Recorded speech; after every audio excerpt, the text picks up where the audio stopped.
Item ಯಾವುದೇ ಇರಲಿ try ಮಾಡಿ ಆಚಿ ಚಿಕನ್ ಮಸಾಲಾ.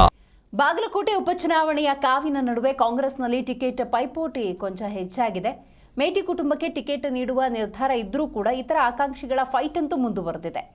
ಕಾಂಗ್ರೆಸ್ ಮಹಿಳಾ ನಾಯಕಿ ರಕ್ಷಿತಾ ಇಟಿ ಟಿಕೆಟ್ ರೇಸ್ನಲ್ಲಿದ್ದಾರೆ. ಕುಟುಂಬಕ್ಕೆ ಟಿಕೆಟ್ ನೀಡಿದ್ರೂ ಸಂಪೂರ್ಣ ನಿಷ್ಠೆಯಿಂದ ಕೆಲಸ ಮಾಡ್ತೀನಿ ಅಂತ ಹೇಳಿದ್ದಾರೆ. ಇನ್ನು ಕುಟುಂಬವನ್ನು ಹೊರತುಪಡಿಸಿದರೆ 17 ವರ್ಷಗಳ ಪಕ್ಷ ಸೇವೆ ಮತ್ತು ಅನುಭವದ ಆಧಾರದಲ್ಲಿ ತಮಗೆ ಮೊದಲ ಆದ್ಯತೆಯನ್ನು ನೀಡಬೇಕು ಅಂತ ವರಿಷ್ಠರಿಗೆ ಮನವಿಯನ್ನ ಮಾಡಿಕೊಂಡಿದ್ದಾರೆ. ಮಾಡ್ತೀನಿ ಅಂತ ಹೇಳ. ನಮಸ್ಕಾರ. ಬಾಗಲಕೋಟೆಯಲ್ಲಿ ದಿವಂಗತ ಮೇಟಿ ಸಾಹೇಬ್ರ ನಿಧನದಿಂದ ಉಪಚುನಾವಣೆ ನಡೀತಾ ಇದೆ. ಈ ರೀತಿ ಆಗಬಾರ್ದಿತ್ತು, ಆದರೆ ವಿಧಿಯಾಟ, ಏನೂ ಮಾಡೋಕ್ಕಾಗಲ್ಲ. ವರಿಷ್ಠರು ಅವ್ರದೇ ಕುಟುಂಬಕ್ಕೆ ಯಾರಿಗಾದ್ರೂ ಒಬ್ರಿಗೆ ಟಿಕೆಟ್ ಕೊಡಬೇಕು ಅಂತ ಅನ್ಕೊಂಡಿದ್ದಾರೆ. ಅದೇ ನಿಟ್ಟಿನಲ್ಲಿ ಇವತ್ತು ಮೇಟಿ ಸಾಹೇಬ್ರ ಇಲೆಕ್ಷನ್ ಹೆಂಗ್ ಮಾಡಿದ್ದೋ ಅದೇ ರೀತಿಯಿಂದ ಅವ್ರ ಕುಟುಂಬದಲ್ಲಿ ಯಾರಿಗೆ ಟಿಕೆಟ್ ಕೊಟ್ರು ಕೂಡ ಅದೇ ನಿಷ್ಠೆಯಿಂದ ನಾನು ಕೆಲಸ ಮಾಡ್ತೀನಿ ಅಂತ ಹೇಳಕ್ ಇಚ್ಛೆ ಪಡ್ತೀನಿ.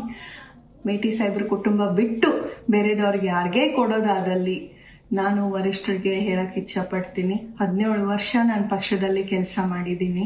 7 ವರ್ಷ ಮಹಿಳಾ ಅಧ್ಯಕ್ಷಿಣಿಯಾಗಿ ಹಾಗೂ ಕಾರ್ಯಕರ್ತಳಾಗಿ ಹೋದ್ಸತೆ MP ಇಲೆಕ್ಷನ್ನಲ್ಲೂ ಕೂಡ ನಾನು ಕೆಲಸ ಮಾಡಿ ಟಿಕೆಟ್ ಕೇಳಿದ್ದೆ.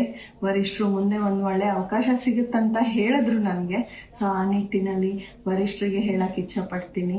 ಬೇರೆದವ್ರಿಗೆ ಯಾರಿಗೇ ಟಿಕೆಟ್ ಕೊಡೋದಾದಲ್ಲಿ ನನ್ನನ್ನು ಫಸ್ಟ್ ಕನ್ಸಿಡರ್ ಮಾಡಿ ಅಂತ ಹೇಳಕ್ ಇಚ್ಛೆ ಪಡ್ತೀನಿ. ನಮಸ್ಕಾರ. ಬಾಗಲಕೋಟೆಯಲ್ಲಿ ದಿವಂಗತ ಮೇಟಿ ಸಾಹೇಬ್ರ ನಿಧನದಿಂದ ಉಪಚುನಾವಣೆ ನಡೀತಾ ಇದೆ. ಈ ರೀತಿ